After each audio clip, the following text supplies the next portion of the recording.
In this video I want to show you how you can create this type of modular generative synth patch with the Nordrum 3P together with Ableton Live.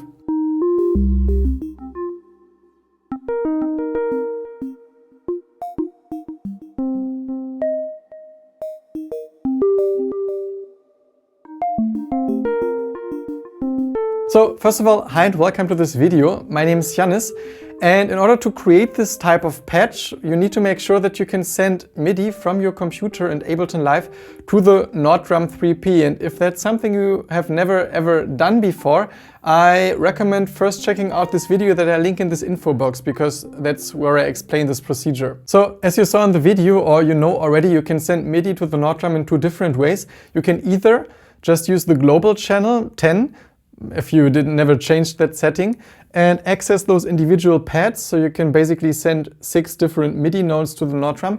Or you can also assign individual channels to those pads, and by default they are like channel 1 to 6, and then kind of address those channels independently, what gives you the advantage that you can then play unique melodies with all the individual pads. So you can create a melody for pad 1 while pad 2 plays another melody, and so on. And that's the kind of approach that we use in this example. The first thing that we need is some instrument rack, because here we need to collect different types of external instruments, because if you've seen the video, or as you know already, if you want to send MIDI from Ableton to another device, you need this external instrument effect.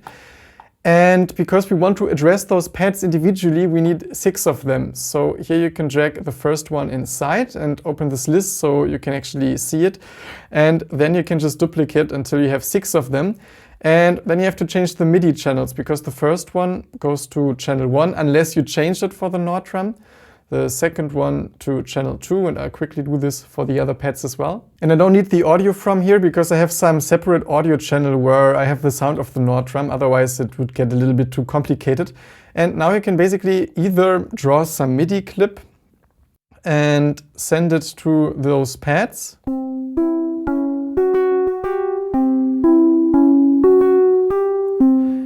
Sounds kind of interesting, because I thought it's more messy, because now we're sending stuff to all 6 pads at the same time, so we have some 6-note polyphony. But we get to the sound design of this pad in a second. Actually, what I want to show you first is that you can either use a MIDI clip, or what I often like to do is to use the sequencer of some other plugin I have. It's Arturia Pigments, and I made another video about this. It's absolutely not necessary for this patch. It's just because I like the sequencer. Sometimes I just set it up because it's easy to use. It gives me some random melodies. And that's why I select MIDI from Pigments, and once more here. Because this way I'm not going to use a MIDI clip. I'm going to use some randomly generated Dorian sequence that comes from Pigments, and then it sounds like this.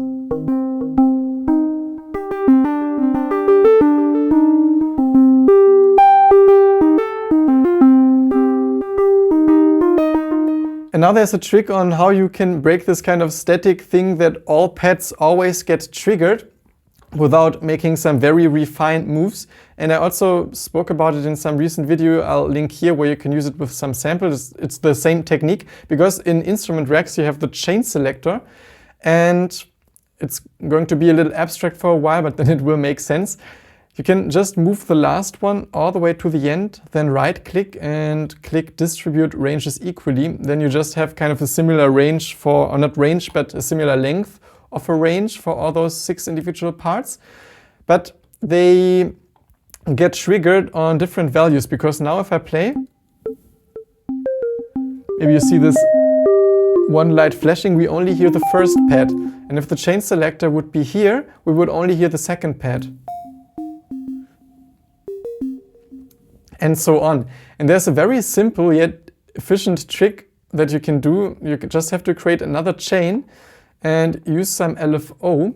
I really like this trick. It's so simple, but makes your sequences so interesting.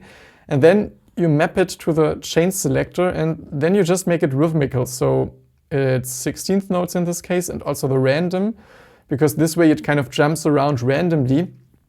And out of a sudden, we have some kind of nice sequence where different pads get triggered, and this way you get this kind of motion feeling. So it's not so statically on the same pad, although it also sounds good with the Nord drum. You can pan them and this way open up your sequence and get this kind of irregular feeling that there's something constantly changing and evolving.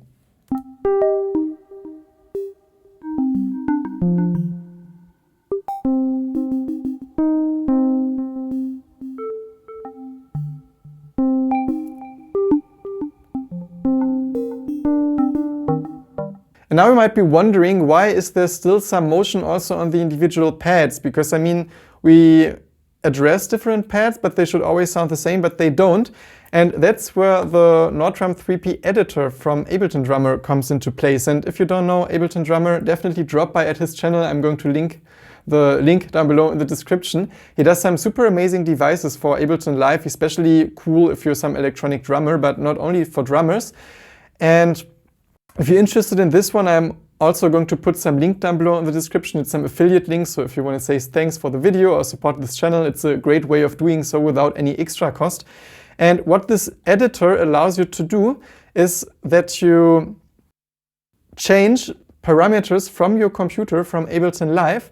And since you can also put them in some effect track, in this case some MIDI effect track, you can either map stuff to macros and change them with like some MIDI controller, or also use more LFOs in exactly the same way that I was showing you. I mean, I'm using sine waves here and they are not rhythmical most of the time, but just different types of movements that then modulate stuff on those individual pads. So you can see right now I have pad 5 selected, and here it's just changing a little the delay amount, so sometimes there's a little more delay.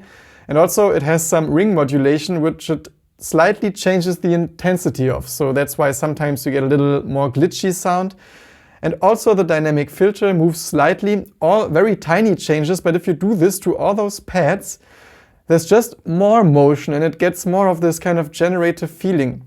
And it's really easy because you can just here click on map of whatever LFO you want. I just collected them in one rack. So it's 4 LFOs and you can see that they have multiple destinations. This one is always changing something about the FX amount, although it's also drive somewhere. And yeah, then you just map them. You click map, click on something here and then it would be mapped. And you assign this kind of modulation. You can still refine the range here. So you see, for example, here I focus on some middle area, where here I'm focusing only on the first few percentages. So you can make very tiny changes. It's really cool. And yeah, you see here I changed the decay a bit. So sometimes notes are a little longer. And it's really intuitive. That's also why I'm not going to go too much into detail here, because I just basically tried stuff. It's like with some modular system, I guess I don't have one, but we just think like, what happens if I apply this LFO to and then you just see what happens, and you can really expand the possibilities of your Nord drum this way. And I haven't really talked about sound design, but you can apply this to any sounds. Also, you can make drum sequences this way. It's about the principle. The sounds you use is completely up to you, but if you're interested, I'm just using some F1 waveform, Spectra 64, so it's some kind of typical FM synth sound that I really like creating with the Nord drum. Really simple, a little bit of reverb here, the hall, and the delay a little. And yeah, you see, for example, the second pad has the sample reduction, and the first one has drive. No, actually it doesn't get varied, but here the sixth one has the drive, and there it also morphs a little around, so sometimes it's a little more distorted.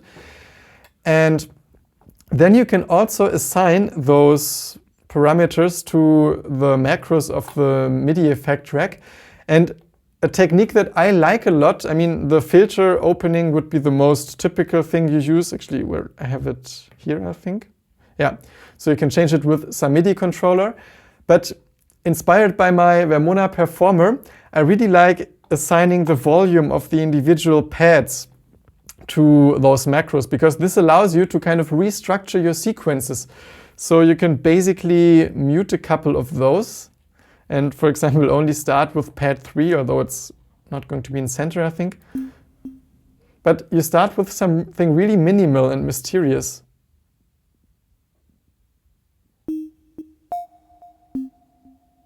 I really like it. And then after a while, you just bring in another one.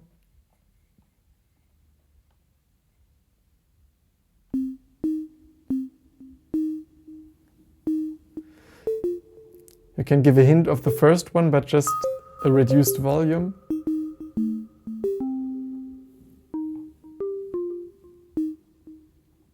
And do this with those other ones as well.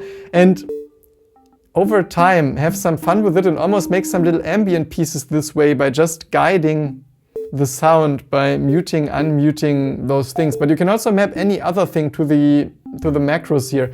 And because generally the Nord drum also sounds so cool, this gives you tons of possibilities for creating more complex patches, of course, but also more unique patches that over time keep shifting, and this way just sound super musical. And that's probably my favorite part about this whole concept. So if you're interested in getting this editor, be warmly invited to check out this affiliate link, and also be warmly invited to drop by at Ableton Drummer. And also Tobi is a super warm and nice person, so definitely check it out. If you're interested in learning more about the Nord drum editor, there's a video here where I show you how I can use it as some kind of creative sound design tool.